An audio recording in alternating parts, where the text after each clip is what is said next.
before last night's game, in my mind, it had separated in the NFC to the point where it was Eagles, 49ers, Cowboys, and everyone else. And I really thought the Cowboys were in jeopardy of joining the everyone else category last night. They lose that game last night, and maybe it is just Eagles and 49ers. They meet this weekend, and there's just a vibe that they're going to meet again in the postseason. Just like back in the early 90s, there was always this sense 49ers and Cowboys are going to get together again. It just feels like 49ers and Eagles are going to get together again. The Cowboys stick around in the conversation. And one of the reasons they stick around is because Dak Prescott is playing lights out right now, to the point where, number one, they're chanting MVP already in Dallas with plenty of games still to play. And the critics of Dak Prescott, who are still out there, with takes both legitimate and bizarre. Here's Dak Prescott after the game last night on the MVP case and shutting up the doubters. No difference when they're hating me and calling for me to my position. Honestly, I'm blessed. I'm super blessed, and I think about that each and every day that I wake up. I'm grateful for that opportunity to do that, and I go and attack the day that I understand nobody's opinion defines me, and that's the great part about life, and that's the great opportunity that we all have, that people can say whatever they want, but I have the pen, I have the paper, and I'm the one writing. So because I'm playing as well as I am now, doesn't mean that I'm going to stop, doesn't mean I'm going to listen to them now, appreciate them, but I don't care about their opinions right now any more than I did when they said that, when they're calling for my spot. I love it when an athlete or a coach breaks out a line that they came up with ahead of time. He's been waiting for the right time, Peter, to say, I have the pen, I have the paper, and I'm the one who's writing. And I'm not knocking it. I like it.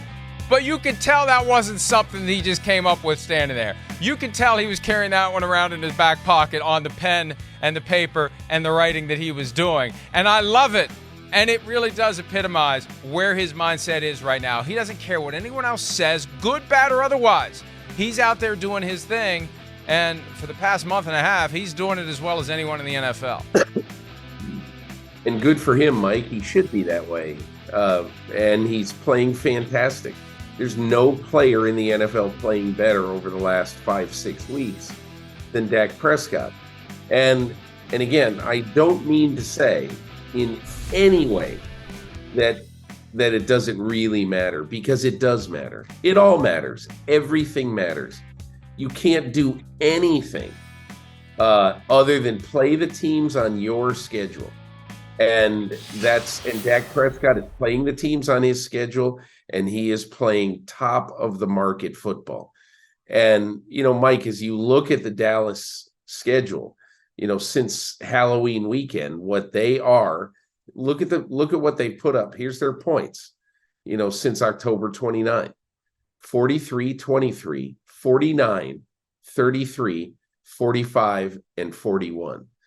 They basically are lapping the field, and Dak Prescott to CeeDee Lamb right now is just the golden combination, of quarterback to, and it's weird to call CeeDee Lamb a possession receiver, but that's what he really was last night. He was a move the chains receiver, and he can really do such a variety of things, and that's what makes him so dangerous. But I'm going to give you my butt in all this, that everything that Dak says is absolutely right. It's great. He's right. But with Dak Prescott, we all know that it's January that matters. He's having a great regular season, and that's what the MVP is based on. He could win the MVP. He certainly is a prime candidate for it. But with Dak Prescott, something in January has to change, or else people are going to be thinking about Dak Prescott, same old Dak. So at this point, but that is for 6 weeks from now, or however many weeks from now. Today, as of today, right now, he's doing the only thing he can do, which is to play great against everybody on his schedule. Peter King giving us one of the all-time great PFT lines that could be isolated and taken grossly out of context. I'm going to give you my butt. Just, Thank you. Cannon will be used against you, Peter. Get ready. The next time you're on, we'll have a rejoin with Peter King saying, I'm going to give you my butt. All right.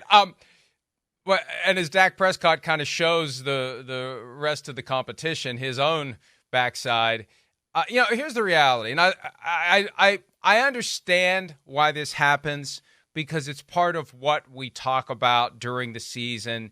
This whole Dak Prescott for MVP, and it's getting louder and louder, and the voices and the faces in the media are jumping on board the Dak MVP train. The one big thing that everyone seems to forget, Peter, if the Cowboys don't catch the Eagles for the 1 seed in the NFC, it doesn't matter because Jalen Hurts is going to be the MVP or the best player, the most impactful player, the most valuable player from the 1 seed in the AFC. That's the way this thing has gone. And I think especially now that only one team per conference gets a bye, the best player on the 2 teams, AFC and NFC, that emerge with the 1 seed, they are the 2 big MVP candidates. So, yes, it will be Dak, but at a certain point, what Dak does doesn't matter unless he has 6,000 passing yards and 60 touchdown passes and just naturally with his numbers eclipses a Jalen Hurts or a Patrick Mahomes or a Lamar Jackson. He's still not going to be the MVP. There's a team element to it that positions you. And he's positioning himself to be positioned by his team to be the MVP, but that just kind of gets glossed over in all this. If you don't catch the Eagles, it isn't going to matter. And even if you do catch the Eagles, you may have a very good competitor from the AFC that you're going to have to contend with. It probably isn't going to matter, Mike, but the MVP, even though in recent years, obviously you're right, there is a tremendous advantage, and I don't know how many years in a row it's gone to the team of a 1 or 2 seed in either conference, but I dare say it's multiple years in a row. Obviously, the one thing I would say about that is that particularly even if the Eagles win home field and Dallas is sitting there at number 5, let's just say, I think that the rest of this season, if Dak Prescott puts up the gargantuan numbers like he's been putting up, and he passes Brock Purdy atop the charts of all the various numerical categories, I think he will get what I might call, I don't want to say sympathy votes, but I might say empathy votes. You know what I mean by that, Mike? I think it is human nature. If you're a voter for the MVP and the 50 people who vote for the MVP, I think it's human nature to say, okay, as of right now, the team with the best record has had a quarterback who has played well, but probably not to the level with his team of Dak Prescott. So what do we do about that?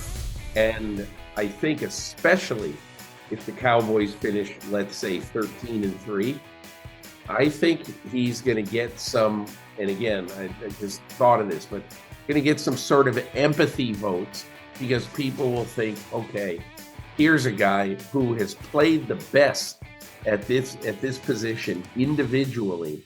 But again, he's going to have to keep up a humongously high bar down the stretch of this season, in Dallas's last 5 games of the year.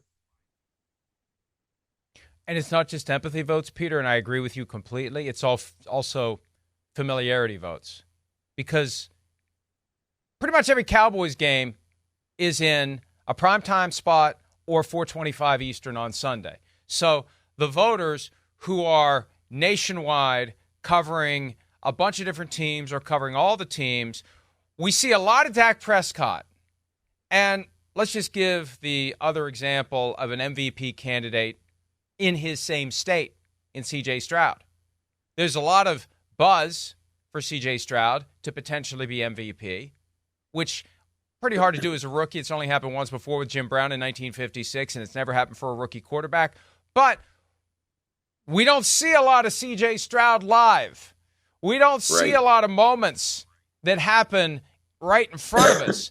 And you see, and it's being the Cowboys quarterback.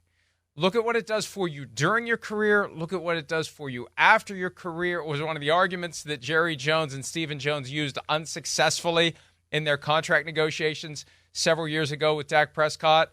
You shouldn't want every last dollar you can get from us because there's this huge incidental benefit to being the Cowboys quarterback. In this setting, with MVP, there are other factors that could influence voters and say, even though they're the 5 seed, or even though Lamar Jackson went off down the stretch and won for the Ravens the number 1 spot in an ultra-competitive AFC, even with all that, Dak is the guy that we ultimately use our pen and paper and vote for. There's still a lot left, and he is in the mix. But the one thing we got to remember is these things tend to become apparent when the dust settles on the season. I agree with you, though. There's something different about Dak Prescott, his journey, the team he plays for, and the fact that we see him all the time. We see him more than any other quarterback in the NFL right now, other than maybe Patrick Mahomes. It's probably equal to the amount of times we see him and Patrick Mahomes, and that's going to be a factor. There's one other factor, I believe, okay? And you and I can both play schedule hijinks and look at everybody's schedule and say, if this happens, that happens, whatever. And then, whatever. The Jets beat Philly. Arizona beats the Cowboys. It's just, so weirdness always happens. But I would say one thing that I think is really important to think about. The next 3 weeks of the Dallas Cowboys, if you look at their schedule, Philadelphia at home, at Buffalo, at Miami. Now, if Dak sweeps that and they still finish 5th in the conference, if Dallas sweeps that, it's likely they'd go 13-3. So I just keep thinking to myself, that is going to be a totally different story if the Cowboys get to 13-3 and they do it by virtue of finally slaying the Philadelphia Dragon and then beating the best 2 teams in the AFC East on the road. So that's the reason why Dak could have a very interesting case from the quarterbacks outside the 1 and 2 seed. Boy, and then we get after that, the Lions coming to town on that Saturday night, December 30. That could be another impressive one. See, I think that's a Saturday night game for some reason on Fox, the Lions at the Cowboys. So they've got a heck of a run here. They're going to earn it if they end up with that number 1 seed because they got some big games coming up, and they escaped last night with one that I thought, when you look at the upcoming schedule, was one of the easier given the way the Seahawks have been playing of late. You mentioned CeeDee Lamb. He had his 6th 100-yard receiving game of the season. That's the most by a Cowboy since Terrell Owens in 2007. And I saw this tweet last night from Michael Gelkin of the Dallas Morning News. He has 15, CeeDee Lamb does, 100-yard games in his career. That passes Bob Hayes for the most in the first 4 seasons of a Cowboys career. And you think about that all the way back to Bob Hayes. Drew Pearson, Michael Irvin. Unbelievable to think about the fact that these other great receivers didn't do the same thing that Bob Hayes did, and now CeeDee Lamb is at the top of the stack, and this is a guy that hasn't gotten paid yet. Yeah, this has been going to be an expensive season for Jerry Jones. The way Dak is playing, his cap number next year of nearly $60 million, they're going to have to redo his contract, and he's justifying a market value deal with how he's playing. CeeDee Lamb having a great year. Michael Parsons, window open on a second contract after this season. He's going to have to dig deep. He's going to have to dig deep into the super yacht maintenance fund to have to pay some of these guys after the season, but he'll be happy to do it, especially if he can get at least to the NFC Championship round for the first time since 19 95. Hi, it's Mike Florio. Thanks for watching PFT on YouTube. Hit subscribe for the latest news and analysis from Pro Football Talk.